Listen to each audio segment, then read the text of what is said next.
Have you ever imagined what a nuclear explosion would look like in space? Picture a world where the skies above are not just filled with stars, but also the looming threat of nuclear annihilation. Welcome to the space age, an era shaped by science, technology, and a hefty dose of Cold War rivalry. Think back to the mid-20th century. The world was divided. On one side, the United States, a capitalist powerhouse; on the other, the Soviet Union, a socialist behemoth. Both superpowers locked in a bitter struggle, the Cold War. Not just a battle of ideologies, but a race for technological superiority, a contest that took us beyond the confines of our planet.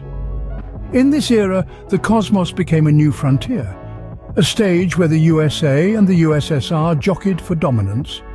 The stakes were high, the rewards even higher, for the power that controlled the stars controlled the world.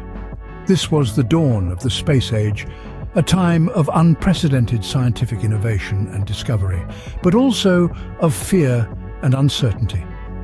Now let's turn back the cosmic clock to the year 1958. The United States, in a move as bold as it was controversial, embarked on a mission that would forever change our understanding of space warfare. Codenamed Operation Argus, this covert project aimed to do the unthinkable, launch a nuclear weapon into space. You heard that right. A nuclear weapon in space. The very idea seems ludicrous, doesn't it? Yet it was more than just a fanciful notion. It was a reality, a stark demonstration of the lengths these superpowers were willing to go in their quest for dominance. Operation Argus was the first of its kind, an experimental endeavor that pushed the boundaries of what was considered possible. It was a testament to human ingenuity, yes, but also a chilling reminder of our capacity for destruction. So, the stage was set for the most spectacular and potentially destructive show in the cosmos. The year was 1962, and the USA was planning something monumental. At the height of the Cold War, the United States was poised to conduct an experiment unlike any other. This was the era of the Starfish Prime experiment, a high-altitude nuclear test designed to investigate the effects of a nuclear explosion in space. The Starfish Prime experiment was, in essence, a bold and daring venture. The United States, in its relentless pursuit of knowledge and power, had decided to detonate a nuclear warhead in space. The purpose? To understand the impact of nuclear explosions at high altitudes and the potential for such weapons in future conflicts. In the heart of the Pacific Ocean, on Johnston Island, preparations were underway. A Thor missile, a beacon of American technological prowess, was readied. Nestled within this missile was a nuclear warhead, a terrifying embodiment of destructive power. The stage was set. The Thor missile, carrying the nuclear warhead, was launched into the night sky on July 9th. It climbed higher and higher, reaching an altitude of over 250 miles. Then the unthinkable happened. The nuclear warhead exploded. The explosion was unlike anything seen before. It was a spectacle of light and power, a testament to the terrifying potency of nuclear weapons.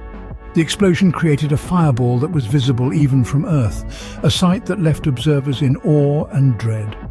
The explosion also created an electromagnetic pulse, or EMP, which caused electrical damage hundreds of miles away.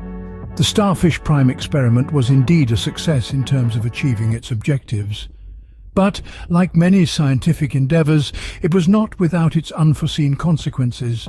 The resulting radiation belt around the Earth affected numerous satellites, causing significant damage and disrupting communications. The Starfish Prime experiment was a stark reminder of the double-edged sword that is nuclear technology.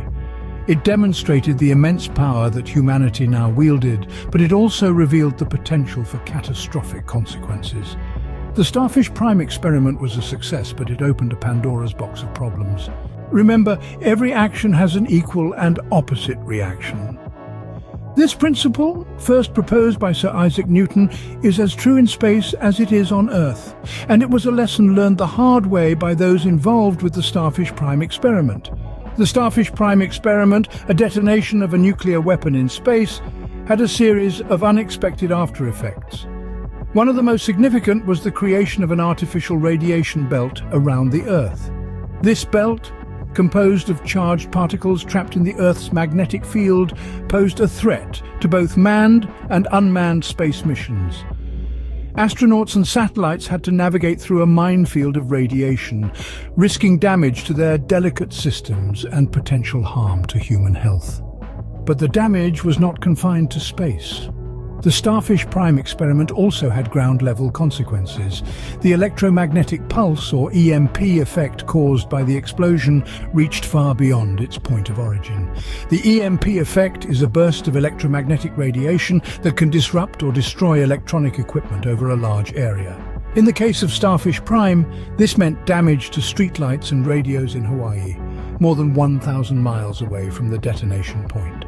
These unexpected consequences highlighted the potential dangers of nuclear weapons in space. The artificial radiation belt, the EMP effect, the damage to satellites, all of these were reminders of the power and unpredictability of nuclear explosions. They were also a stark warning about the risks of bringing such destructive force into the fragile environment of outer space.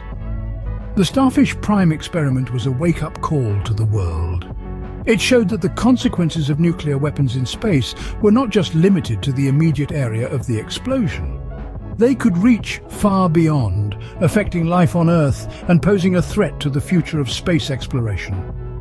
The Starfish Prime experiment was a stark reminder of the unforeseen consequences of playing with nuclear weapons. In the face of potential space catastrophe, the world had to act. It was clear that the frontier of space was no place for the destructive power of nuclear weapons. The potential for a nuclear arms race in the cosmos was a terrifying prospect, one that needed to be avoided at all costs. Enter the Outer Space Treaty of 1967, a pivotal piece of legislation that would change the course of space exploration and warfare forever. Formerly known as the Treaty on Principles Governing the Activities of States in the Exploration and Use of Outer Space, including the Moon and other celestial bodies, this treaty was a beacon of hope in a time of uncertainty. The main thrust of the treaty was to ensure that space remained a peaceful domain, free from the threat of nuclear weapons. It was a bold statement of intent, a collective agreement that space was to be a realm of exploration and discovery, not conflict and destruction. The treaty was comprehensive, covering a wide range of space-related activities. It prohibited the placement of nuclear weapons in orbit around the Earth, on the Moon, on any other celestial body, or in outer space. Essentially, it outlawed the militarization of space. Furthermore, the treaty also established that the exploration of space should be carried out for the benefit of all countries. That space is free for exploration and use by all states, and that space is not subject to national appropriation. The Outer Space Treaty was a significant milestone in international law. It was signed by over 100 nations, including all the major spacefaring nations. It sent a clear message to the world: space is for peace, not war. The Outer Space Treaty was a response to a real and present danger. It was a testament to the international community's ability to come together in the face of a common threat. It was a commitment to the peaceful exploration of the cosmos, a commitment that continues to guide our actions in space to this day. The Outer Space Treaty was a significant step towards ensuring that space remained a peaceful frontier. So, what's the legacy of nuclear weapons in space? Looking back at the space age, it's clear that the detonation of nuclear weapons in space left an indelible mark. The Starfish Prime experiment, an infamous example, sent shockwaves not just through the Earth's magnetic field, but also through human understanding of space and the potential dangers lurking within it.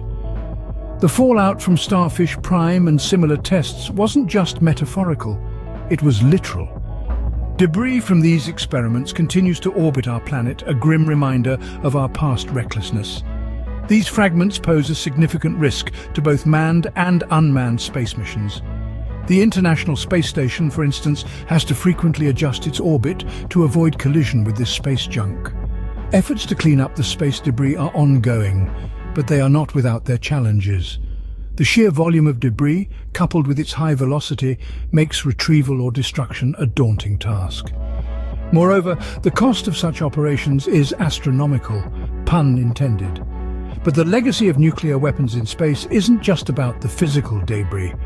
It's also about the legal and moral framework that arose in response to these tests.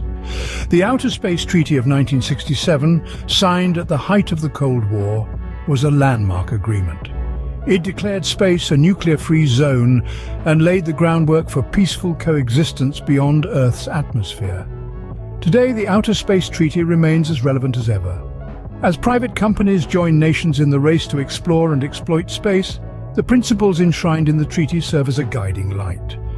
They remind us that space, the final frontier, is not a wild west to be won, but a shared heritage to be safeguarded.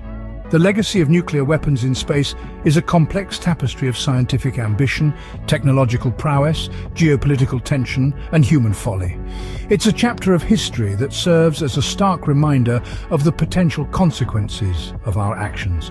Nuclear weapons in space, a chapter of history that serves as a cautionary tale for humanity.